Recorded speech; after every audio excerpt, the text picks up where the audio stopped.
Hello, and thank you for coming to the second episode. I can't believe we're on two already of Hospitality, where we put a face to hospitality.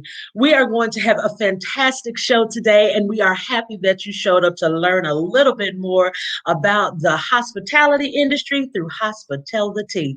So, today we're going to have some really heavy hitters with government planning here, and I'm excited to bring these ladies on. First, I wanted to just share a few bits of information and things that are going on in the hospitality industry. We definitely want to start by extending our heartfelt prayers to any and everyone affected by Hurricane Ida.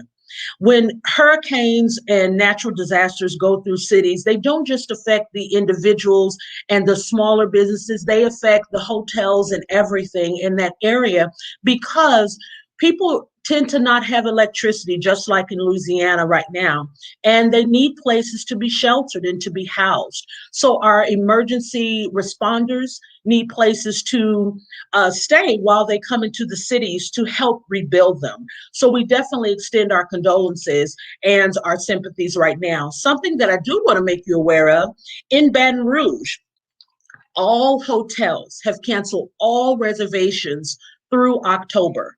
If you are not part of a crew that is coming in primarily to help with the electrical grids and reinvigorate the city, to repair the city, all reservations have been canceled.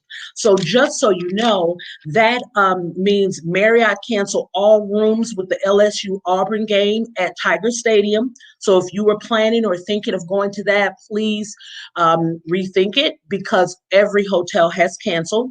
Courtyard Marriott in Baton Rouge, their cancellations will impact LSU games as follows. September 11th, the McNeese game, September 18th, the Central Michigan game, and October 2nd, the Auburn game. So definitely something for you to think about before you travel into those areas. Look at alternative reservations or looking at watching the game on television or using the money to volunteer or to donate it to help rebuild the city. That is definitely something you want to think about. I wanted to show something that was really interesting because not a lot of people understand what hospitality means. I wanted you to see this meme that I came across. It says, the guy, what do you do for a living? Me, I work in hospitality. He goes, nice. I love women in healthcare. What? That's hospitals, sir, not hospitality. And the interesting thing about hospitality is it's defined as the friendly and generous reception and entertainment of guests, visitors, and strangers. Friendly, friendly, and generous reception. So that means not just in your home, it means when someone comes up to the counter to speak to you at a car rental place or at the airlines or a restaurant or anything. So that's one of the reasons that hospitality came about. And we want to go ahead and put a face to it. So I want to move forward and introduce the amazing women that will be here today. They are fantastic ladies, and they are both seasoned in their career government planners. Miss Annette Wallace, who is the national president of the Society of Government Meeting Professionals, and Miss Marie Aregi, who is president of the Rocket City chapter of the Society of Government Meeting Professionals. So I just wanted to give you a little background of these amazing ladies first so that you know exactly who will be speaking to you. So first and foremost, the amazing Annette is the national president, and her bio is quite extensive. Just one moment, it just blinked off my screen. How about that? That's the one amazing thing about podcasting. It changes your life. So, all right. So here we are with Annette. She has an incredibly impressive bio.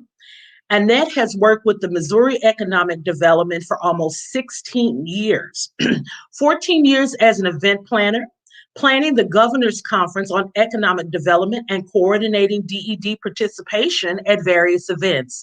She joined the Hawthorne Foundation in 2019 and serves as event manager, still planning the Governor's Conference on Economic Development, the Kit Bond Citizen Leadership Award Dinner, and other special events. Prior to working for state government, she served as executive director, program director, and event coordinator for various associations, including the Missouri Association of Life Underwriters, Missouri State Chiropractors Association, and Associated Industries of Missouri.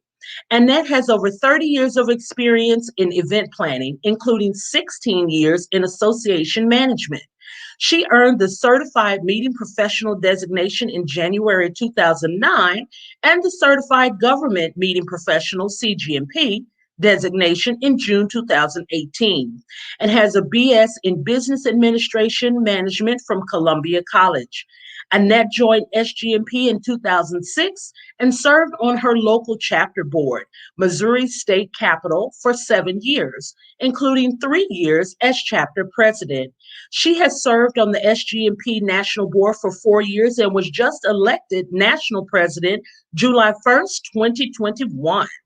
Annette and her husband David live at the Lake of the Ozarks in Missouri with their 3 dogs. They have 3 children and 5 grandchildren, enjoy camping and boating or just relaxing in the sun at the Lake of the Ozarks or the nearest beach. Totally my person. I love the beach and I love the water. So Miss Annette Wallace is definitely going to join us today. Hello, Annette. I can't hear you. I'm going to take you off mute. Sorry. Hello. There you are. Hello. Hi. Welcome. Why? Thank you. I definitely appreciate you being here with us today. What an illustrious bio. My goodness. Thank you. Thank you. You have definitely done so much in this industry, and we truly appreciate that in an incredible way. So I want to go ahead and introduce and bring Marie on, and let's both go ahead and welcome her. So let's see here, the wonderful Miss Marie Aregi. Marie is absolutely amazing right here in Huntsville. She's a gem here with us, and we are definitely grateful for her. Marie's background is just as illustrious, and I am, gotta love it. Just one quick moment. All right. Marie has been a member of the senior management of the Von Braun Center in Huntsville, Alabama for over 21 years. Her primary responsibilities include overseeing all sales and event services, including event coordination and exhibitor services. Marie has extensive experience in working with the government market and with national, regional, and local meeting professionals. Marie came to the Von Braun Center with over 10 years of hotel experience. She holds the following certifications and membership: a CGMP, which is a Certified Government Meeting Professional. She's a CMP, which is a Certified Meeting Professional, a CHSP, which is a Certified Hospitality Sales Professional, a GMS, which is a Government Meeting Specialist. She is a graduate of Leadership Huntsville Class 27, graduate of Venue Management School 2-year program, a graduate of Cornell University School of Hotel Administration Senior Executive Symposium, which is a 3-year program, and she's been awarded the Sam Gilmer Supplier of the Year nationally through SGMP, a Red Ribbon Award recipient through the Hospitality Madison County Hospitality Association. My goodness, Marie, hello. Hi. We are so glad that you're here. You two ladies have a lot to bring to the table. Thank you. Thank you. I did want to mention something that you said earlier and just make a correction if I could. Oh, please. Okay.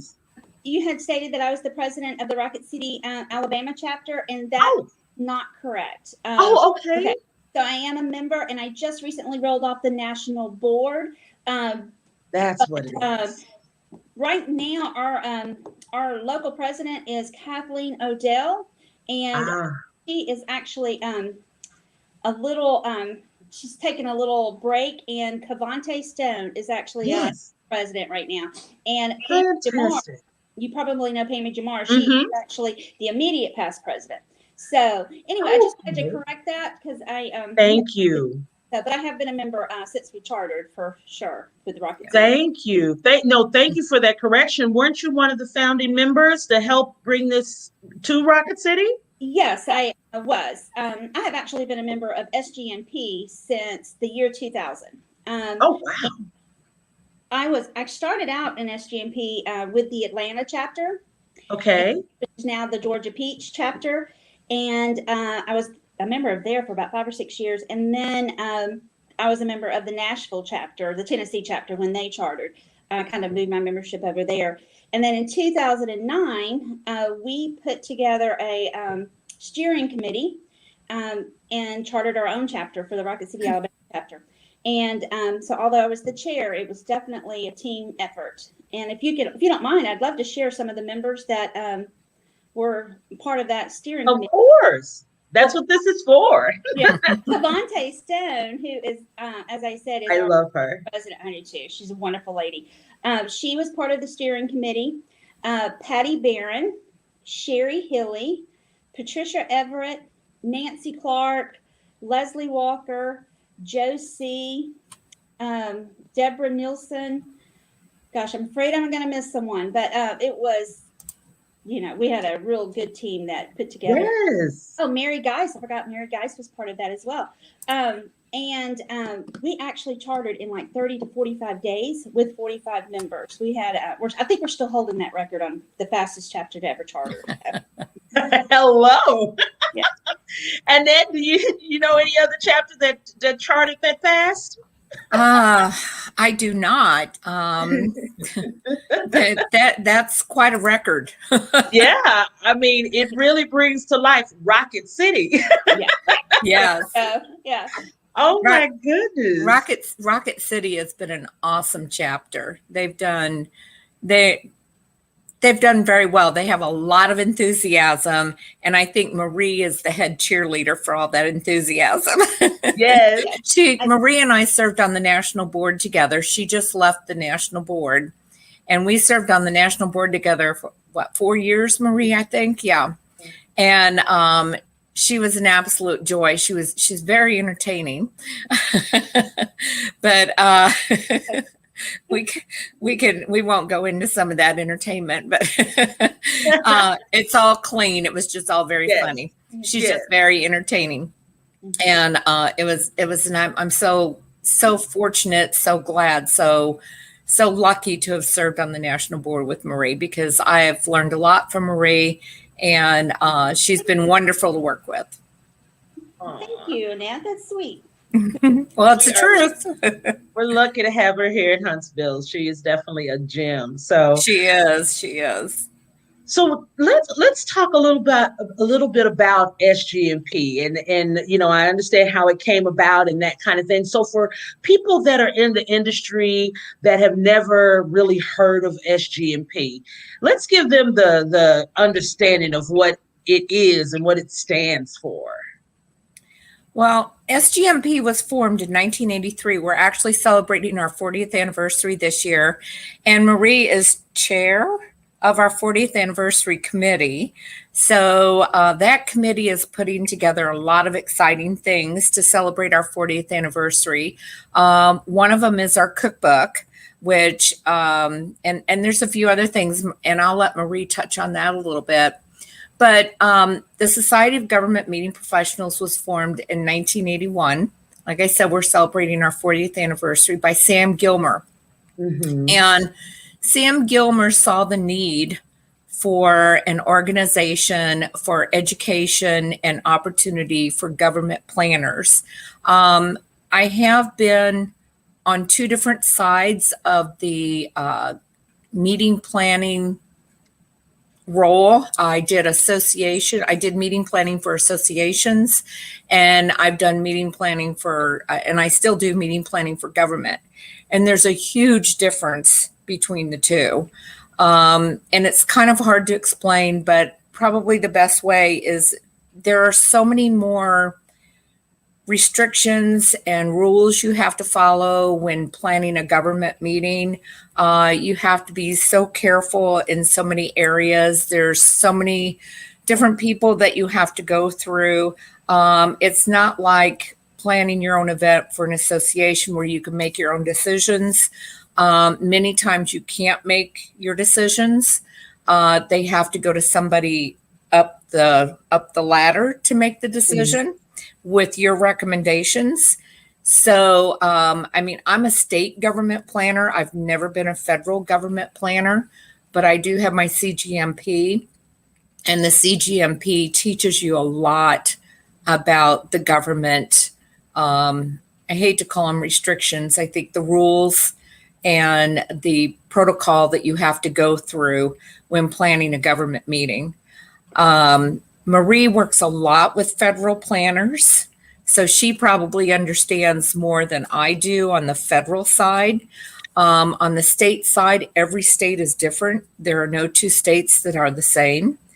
Many times we have to stay within our own state. We cannot plan events outside of the state. So we have different kinds of rules and protocols that we have to go through on the state level than they do on the federal level. I just want to say that when I joined SGMP in 06, I was just got the event planner position for the Department of Economic Development and was told, not asked, told to plan the Governor's Conference on Economic Development, which was dying on the vine, and to revitalize it, which I did. And the Society of Government Meeting Professionals was so helpful to me. I can't tell you how much SGMP has helped me in my career in government planning over the last 16, 17 years now. I have learned so much. I have so many contacts. I have so many people I can go to ask questions. There's so much networking. The education that SGMP provides is absolutely priceless. Recently with the COVID, last year, we had to go to hybrid events or virtual events. And honestly, I knew nothing about either one. And I spent hours on webinars through SGMP and articles through SGMP that if I did not have that resource, I don't know what I would have done. I don't know what I would have done. I mean, it helped me get through COVID and transitioning to hybrid and virtual events. Wow. So, yeah, it's just, and my coworker, I signed her up with SGMP last year, and she spent many hours too watching webinars and reading articles. So the two of us together, we were able to pull off a governor's conference virtually that switched from in-person to virtual in 5 weeks out. So 5 weeks. Yes, we had 5 weeks to flip it from in-person to virtual, and couldn't have done it without those resources through SGMP. It would have been impossible. Wow. So I'll let Marie talk more about the federal side because I'm not that familiar or as familiar as the federal side. On the hospitality side, I'm going to let her talk about that because there's a lot of things that the hospitality side has to know about planning a government meeting. That's right. That's right. Well, working with federal planners is it's a lot the same. I mean, it's a lot of the same things. You just have to be aware of their rules and regulations. And every organization that comes to the table actually comes with different rules and regulations that they have to follow by. We have to work a lot with the worldwide workflow, the SAM system. So, making sure you're familiar with that system and being able to invoice and bill correctly is probably one of the main things you need to be aware of.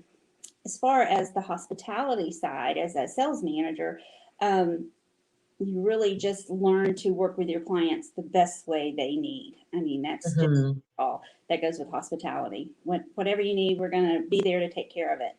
So, Sure. But I will tag along with behind Net that SGMP is a wonderful organization. I've been a member, as I said, since the year 2000. Many people I know in the organization I've known since then. It's easy to pick up the phone call, ask questions. it's wonderful going to the NEC, the National Education Conference, and it feels like a reunion. You see a lot of your friends and neighbors. The education that you do get with SGMP is just amazing. And then, of course, your CGMP, which you have to be a member of SGMP.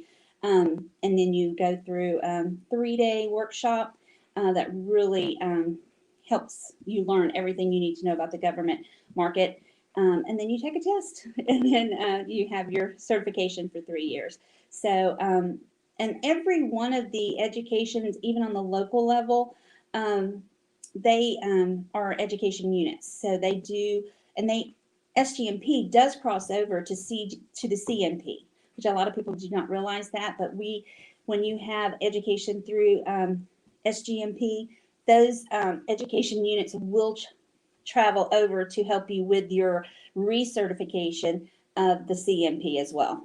And also for your certified hospitality sales professional, it does carry over. So it sounds, go ahead. I was going to say, you can get a lot of education throughout and see, education units that really help with your career and your certifications. So. Fantastic. It sounds like SGMP. I mean, I'm personally aware of it, but I want to make sure everybody else is aware of this incredible organization that gives you so much knowledge and so much camaraderie, so many resources. I think that what both of you ladies were saying is paramount, that you have it opens the door to a huge bevy of resources, right? Not only do you have the ones where you can plan things in 5 weeks, but you have phone numbers and contacts where you can literally pick up the phone and say, hey, what's going on? How can I do this? So a lot of planners don't think about government planning, or the average person doesn't, right?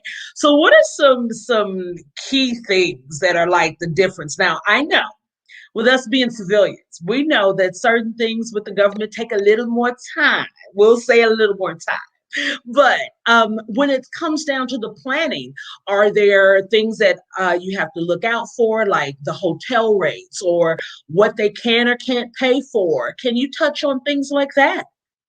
Yeah, absolutely. Food and beverage, I think, is one of the things that's a little hard for the government planners to pay for.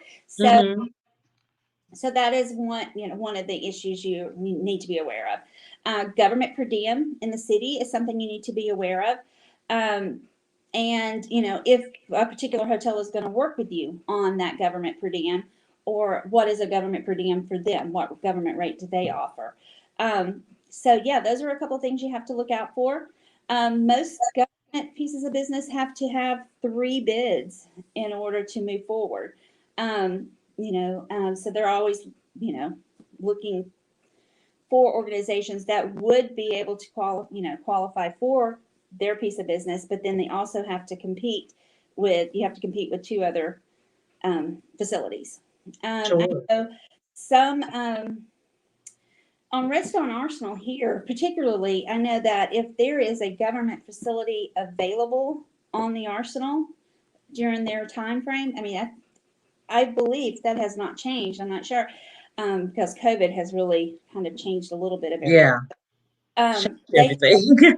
They have to use that government facility first. So like the Sparkman Center that's out there. So those are a few things. It's just a little bit different. Like I said, the SAM system, making sure, you do have your number and you are able to build through the SAM system. And, a lot of people cannot, government planners can't work with you if you're not set up that way, So you want to make sure that you do meet all those guidelines. So. Right. Yeah. And you do it on the local level, Annette? How does it? Yes, very similar on the local level, probably not quite as strict as some of the rules and regulations on the federal side. But yes, we do have to go out for bid. We have to get per diem at the hotels. We have to get the per diem for the meals, for the food and beverage. So yes, there's a lot of similarities between the two, but like I said, there's a lot of differences as well. And there's a lot of differences between states. Every state has their own rules and regulations, and then of course the federal has their own rules and regulations. So Sure. it just depends on where you work, and you just got to know those rules and regulations. Right. That's why people need SGMPs Absolutely. right there. Absolutely. Because, it's not just the same. A lot of people think about the hospitality industry and they think, oh, I've planned baby showers and I've planned a family reunion. I can do it all. Well, no, you can't do it all without proper support, right? And that's why the Society of Government Media Professionals is so priceless. Absolutely, because there are many differences between planning a government event and planning an event for an association or for a corporation. Yes. So they're huge. Fantastic. One of the things, as a member of SGMP, you will learn that our three main focuses is education, networking, and resources. So we do have a resource page and different education that's readily available for our members, that they can just, there's webinars available. There's already education programs that are available that they can download. One of the ones that was really important to me when I really got involved with SGMP was all the protocols, learning about the protocols within the government. Flag. Oh my gosh, who really understood or knew that there was so much to know about how to display flags for every official or general or colonel, everybody that's in the room. I mean, it's just amazing. So, and I learned all of that through SGMP. So it's, like I said, there's just lots of little things that you learn that you don't realize you don't know until you're faced with it. And then it's like, oh, I do know that, so. It's interesting you touched on the whole food thing, because I had talked with someone when I was at a hotel in Austin, and he said, oh, no, well, the government, we can't pay for food because of the infamous muffin gate. Mm-hmm. And I was like, wait, what? He said that at one time when government could pay for food, they realized when they broke it down, they were paying almost $75 per muffin. And they said, no. Yeah. So he called it jokingly Muffin Gate, like Watergate. So I was like, oh, okay, the infamous Muffin Gate. You can't pay for food. So I totally get it. But there is a particular per diem for meal allotments, for breakfast, for lunch, for dinner. And those per diems and meal allotments are changed. They're updated every year, correct? October 1st. And that's gsa.org. And then you can go in and you can find the per diem and the meal allotment and everything for every state that's involved. But to clarify just a little bit about Muffin Gate, yeah, it was actually, and Annette, correct me if you remember the story, but it was the way that particular hotel had listed their continental breakfast was simply muffin, okay, and then it had I think $16 or something, and they were saying you're paying $16 for a muffin, but it turned out they were paying the $16 for an actual full continental breakfast. It's just the way they listed it on the paper, right? That kind of caused the uproar. So I do know that when that happened, that was I'm not even sure what year it was, but I want to say it was 2008. I think you're right, somewhere around there. Yeah, that really did change a lot for the government. Yeah. A lot.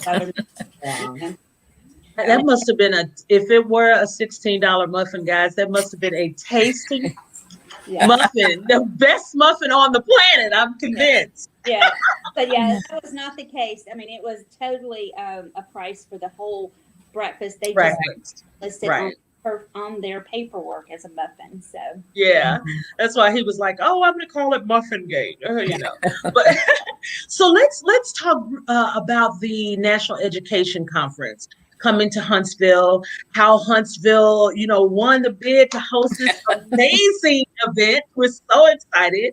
But what people can expect, and is it too late for them to register and attend? Can you all talk about NEC? Um, Okay. Go ahead. I was going to say, first of all, it is not too late to register. Yay. You can actually walk in and register. Okay. We will take registrations on site. Huntsville was selected just like government meeting planners do. We put it out for bid. Mhm. Huntsville bid on it, and they gave us the best bid. So we went with Huntsville, and I'm so glad we did. They have been absolutely wonderful. They've been outstanding. They have gone above and beyond. I had never been to Huntsville before, and I've been there 4 times now. I will be there my 5th time in Very 2 nice. weeks. So my husband's even been to Huntsville with me. So very, very impressive city. We have toured it a couple of times and love the city. It is growing by leaps and bounds. Yes. And I'm so happy for Marie and the Von Braun Center and the CVB and the city of Huntsville themselves, because they have been doing a fantastic job. Yeah. So that's how Huntsville got the bid. And like I said, the NEC is in 2 weeks, a little over 2 weeks, and you can walk in and register. We'd prefer you register ahead of time, but we'll take your registration on site as well. And as mentioned before, the education is priceless. The camaraderie is priceless. The connections you're going to make, you can't learn that in a book. It is absolutely impossible to learn it in a book. The life experiences, everything that you can share with everyone at the NEC is just, and like Marie said, it's like a family reunion. We get to see each other once a year. I love it. I love it. And we are a family. We're a big family. And we all love each other, and we're all there to help each other. And we will do anything for each other, anything we can do to help each other out. That's amazing. Go ahead, Marie. You want to tell us about what Huntsville's got planned? It's awesome. That's right. Okay, well, I want to give a shout out, first of all, to Erica Bradford. Yes. Yes, most definitely. Erica has been working very, very hard and has gone above and beyond. So she definitely needs a shout out. So Yes. out of town, which is why she's not on this call today. Correct. Okay. Then the second, I wanted to tell you that Erica has just recently been appointed to the Gilmer trustees for the national board. So I know, yay for her. That's amazing. So she's working really hard on the auction as one of her duties as a trustee for the NEC. So, which is actually live right now. So if y'all want to go bid on some items, you can find the auction on our website at sgmp.org. Oh, auctions get me in trouble, Marie. They get me in trouble. But there's some really great items out there. And actually, we are still taking some. So if anybody wants to make a donation, we will gladly accept those. Fantastic. But what to expect when you're here. So as Annette mentioned earlier, we are celebrating our 40th anniversary this year. And which I'm proud to say I've been a member of that for well over half of that. So That's amazing. yeah, it makes me thrilled. Okay, so we do have quite a few things happening. First of all, our chapters are doing a scrapbook that you're going to be able to see this year. So they're doing an online scrapbook, which is really, really cool. So we're going to have those kind of displayed in August, so you can go in and enjoy and see the history of all our chapters, which are throughout the United States. We also have on all of our social media, we have testimonials from so many of our members throughout the year. So you'll be able to go online and read what it's meant to so many members. We have, as she mentioned, we're going to have a 40th anniversary cookbook. We did get one at the 30th anniversary, which was in New Orleans, 10 years ago. So anyway, so we'll have the cookbook, and that's going to be available. We also are having a Ruby Run, the SGMP 40th anniversary Ruby Run. So we do want to, I know, it's the rubies. Ruby is the 40th, the 40th anniversary stone. So Basically, we're running around downtown in big, not really downtown, just through Big Spring Park. It's a 4.0K run, and which is like equal to 2.4 miles. So it's not a long one. Just running that Wednesday morning, September 22nd, through Big Spring Park. It's just gonna be fun. It's gonna be fun. I know. I'm excited about it. And one of the best things, it's been a lot of fun participating, is the Celebration Kitchen. So, the 40th anniversary Celebration Kitchen. So, we've had different organizations go in. So, for the month of June, I believe it was month of July, it was what's in your lunchbox. So there were videos that were created by different memberships, different hotels, and BBC being one, of what is in your lunchbox. They create box, and so you watch the video of them making it, and it was a lot of fun. That is also on our website that whole month of July. And then in the month of August, it was what's in your picnic basket. And again, had some videos that were produced by the membership, and you can find that blog as well with all the videos listed on our website. So that was a lot of fun. The next one is going to be, I believe, in October. I think we're bypassing September because of the NEC. And that's going to be your favorite meal from 40 years ago. So anyway, that's going to be interesting to see what everyone comes up with. You guys are creative. Yeah. Well, the 40th anniversary task force, which she had mentioned I am the chair for, but I've had the most amazing task force. I mean, it's just, they have all been creative.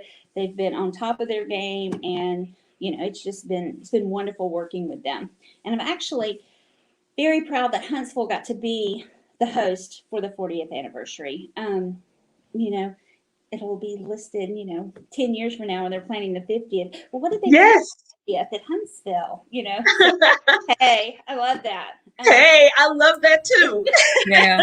Oh, trust me, we've been talking about Huntsville for 2 years now. So. Oh my gosh. Yes, we've been promoting Huntsville a lot, and all the things that the 40th anniversary committee task force has put together have just been awesome. I mean, they've done a fantastic job.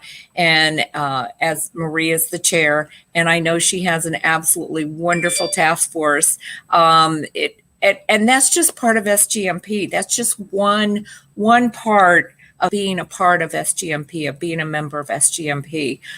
You get to do fun things too. I mean, I know Marie and her task force have had a blast putting all this together. And thank God for all the wonderful people who belong to SGMP. We are one big happy family, and we do a lot of things, and a lot of things that help everyone's career. I mean, all these things are very beneficial to everyone's career. I don't care who you are. Yeah, that's a great point, Annette, because a lot of times you find out different associations and different organizations you can join in your career path, and you're just listed as a member. You don't really interact. You don't get a lot of ROI, and you really do with SGMP. It sounds like you get the education, the camaraderie, the resources, the conferences, the planning. It's amazing, especially you need that with the changes, the constant changes with the government, but it's incredibly valuable to your career. Absolutely. I mean, there's no way to put a price tag on it. I can't put a price tag on everything that I have learned, that I have gained through SGMP. It's just impossible. But I guarantee you this, it's a lot more than what I pay in dues. A lot more. Well, go ahead. Mention Pamela. I'm sorry to No, you're fine. Is that SGMP doesn't just stop at NEC, which is once a year conference. You get a lot from your local chapter, and meets monthly. As a salesperson, Pamela, is something to think about for all of your properties that you guys. Is once a month you could literally have all of your clients in one room.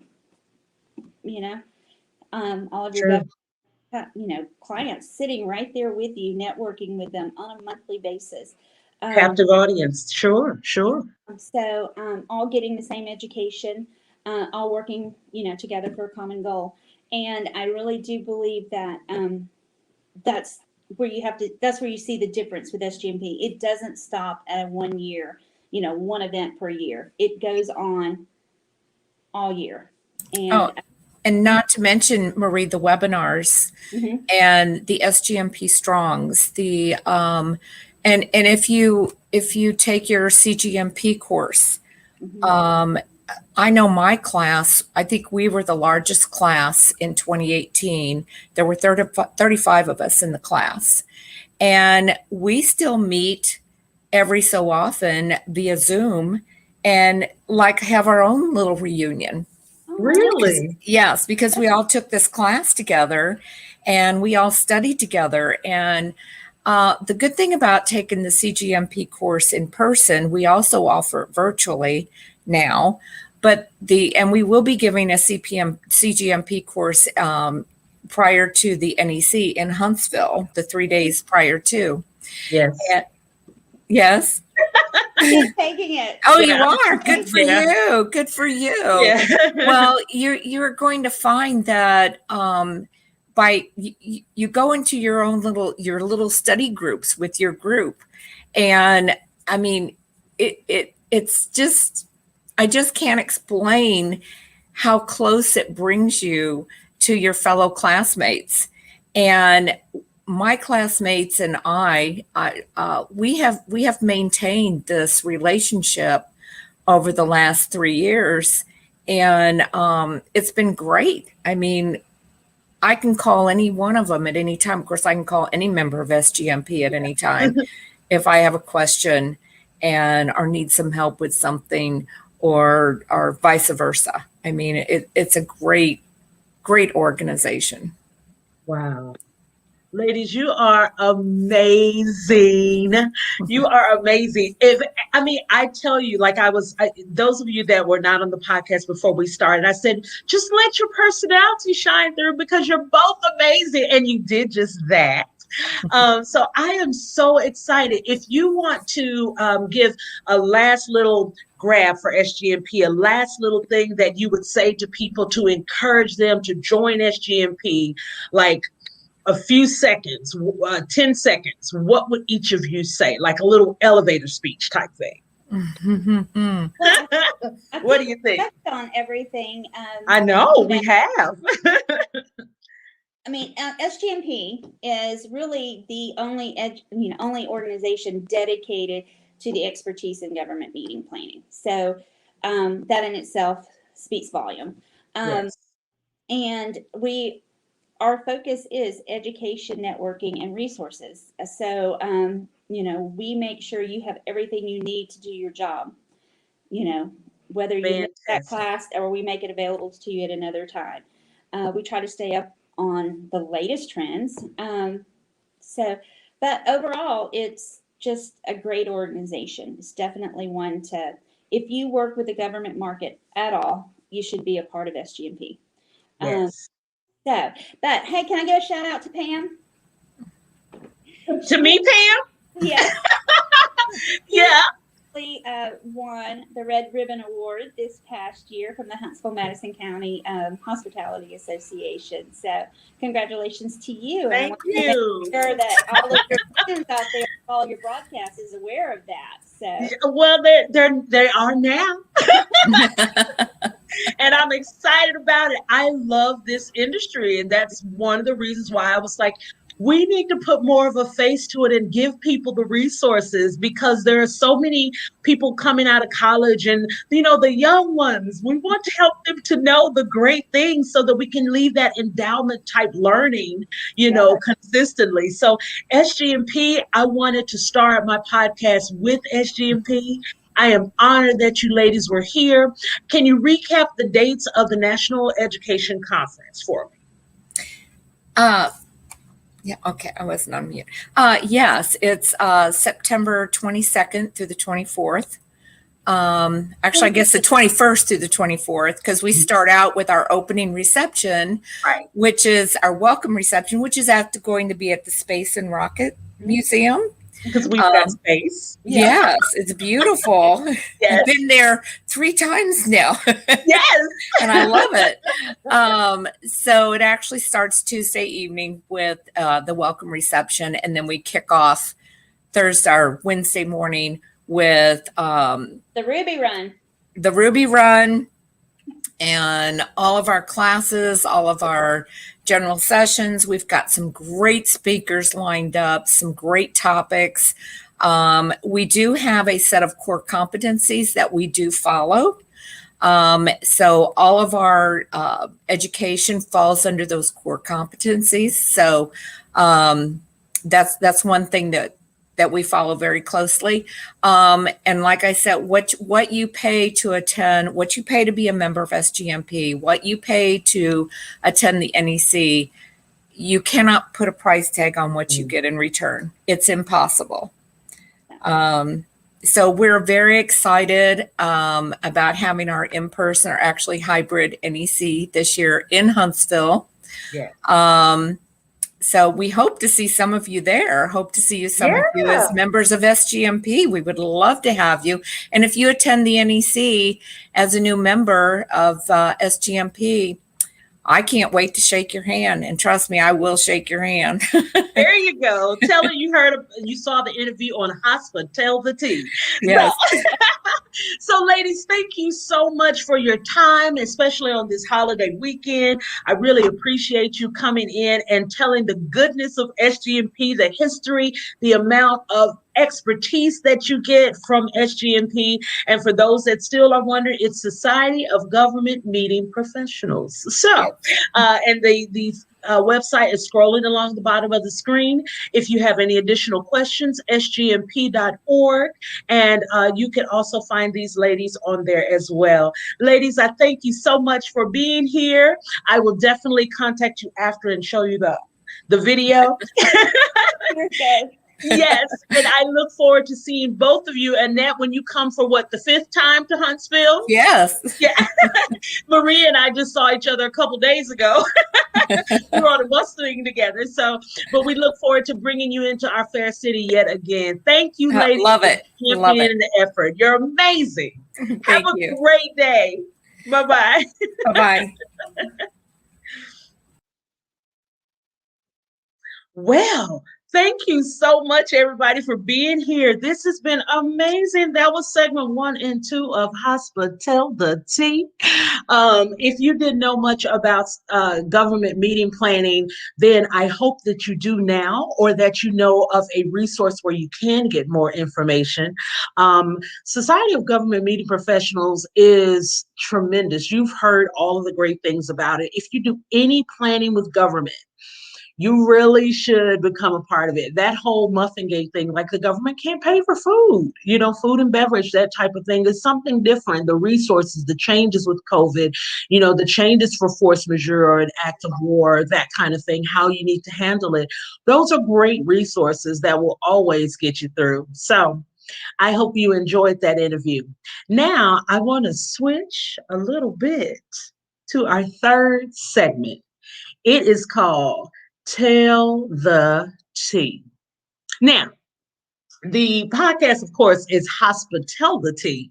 So for those of you that don't understand what the phrase tell the tea means, in urbandictionary.com, it basically is, gossip, or it's something that you get out there, or tell the people, or you sit around and have a tete-a-tete about. But the difference in tell the tea on Hospitality is that we're not talking gossip. We're not going to do that thing. Nothing negative per se. We are just going to talk about different things that are going on in the industry, or different stories that you send to me on hospitality@gmail.com. And I will put that there at the bottom of the screen so you will know, hospitality@gmail.com. But I want to make sure, let me see, put that there. Voila! I want to make sure that you have a way to send me your experiences because I want to know what's going on.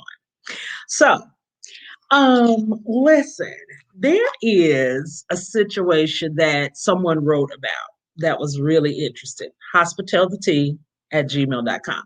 So they wrote this situation to me that was kind of interesting. It was there are a lot of great networking groups on Facebook in the industry that I really want you to know about so that you can join and become a part.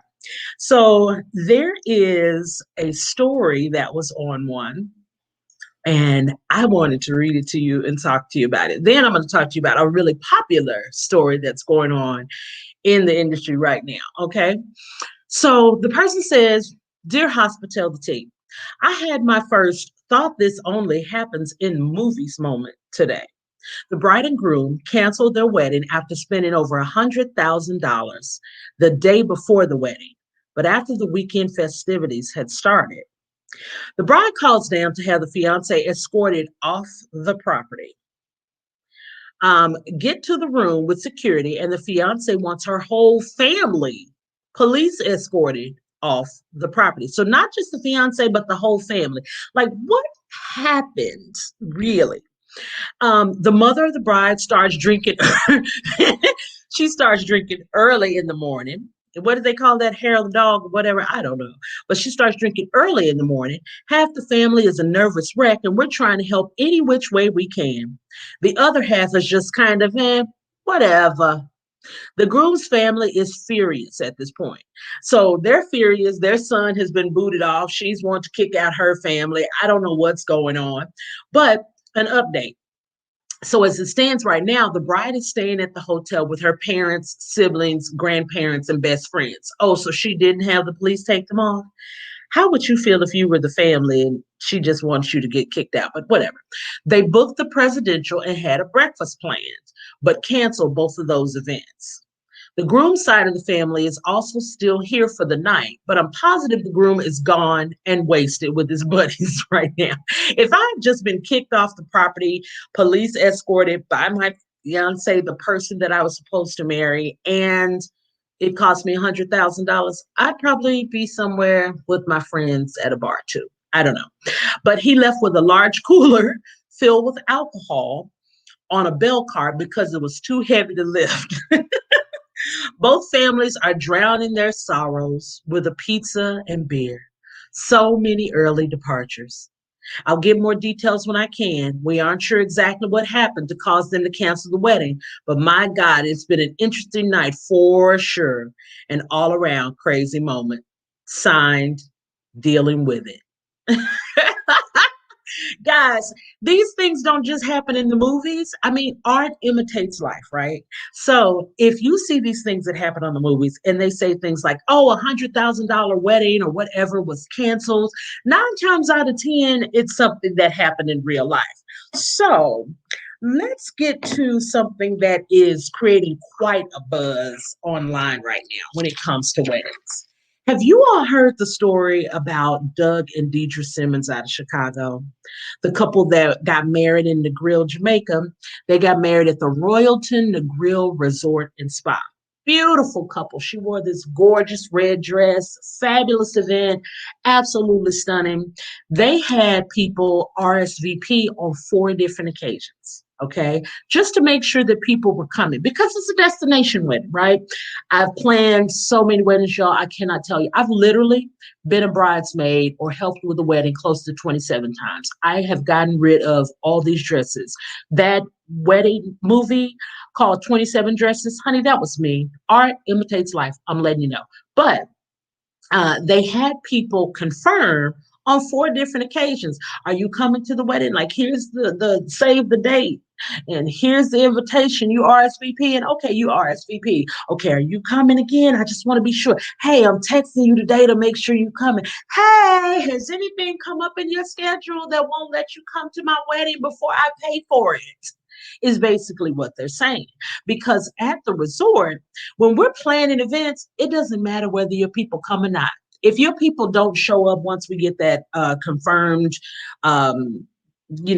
count, and you confirm for 100 people and 50 show up, that's 50 plates of food that you will still pay for. Why? Because the food has already been ordered and prepared, and there's been labor and service. So anyway, back to Doug and Deidre Simmons. Now, I'm going to just say, it wasn't the bride. It wasn't Deidre. It wasn't Deidre being petty. It was Doug, because they invited all these people, 109 people confirmed, okay? 101 showed up. Difference of 8 people, right? Seems kind of small and whatnot. And they didn't know until the day before the wedding that these people were not showing up after they had confirmed 4 different times. So if you got confirmation and you said every single time that you were coming, 9 times out of 10, you have bought your ticket to go to Jamaica, you have bought your flight, your hotel, whatever. Now, you know, the day before the wedding, you know, 2 or 3 weeks in advance if you're coming or not. You know that because you don't have your ticket, boo-boo. You don't have it. So they paid at the resort, at the Royalton Negril Resort and Spa. On a side note, this is excellent publicity for the Royalton Negril Resort and Spa. Makes me want to go there, not to get married because, you know, I don't have boo. But the Royalton Spa charged them $120 per guest, $120. Now, yes, I did it. Doug Simmons was the petty one. He has admitted it on every interview. He has admitted it that he was the petty one. And he put together an invoice, okay, and he put it online. He did not send it out. Now, let's be clear. He never sent it to the people. He just put it online. And the invoice was something like, because you confirmed and we had to pay for this money for this food, and you just didn't show up with no notice or anything, that kind of thing. Now, keeping in mind, we all understand that things happen, right? Stuff happens. We understand that we're still in a pandemic, despite what people want to think. We are still dealing with COVID. I get it. I totally do. But after you confirm 4 times and then they find out later that there was no death in the family, there was no COVID, there was no act of God, like you lost your house or it burned down or something like that, or a family member was sick or you got sick or whatever. None of that. They just didn't show up and had never really planned on showing up. So he did not send them the invoice, but it was an invoice for $240 per couple. Because keep in mind, it was 8 people, 4 couples, $240. Now that's a total of $960 that they paid for and just gave away. Because the Royalton Negril Resort and Spa is not going to say, "Oh, we feel so bad for you. We're not going to charge you that $960." No.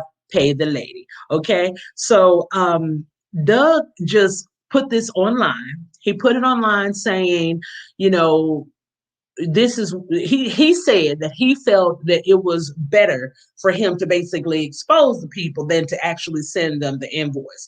And from what I understand, one couple actually called him and apologized, right?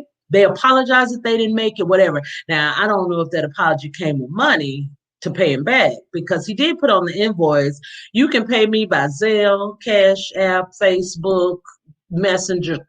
You can pay me by Venmo, PayPal. You can send a message in a bottle, baby, whatever you want to do, but send me my loot, you know."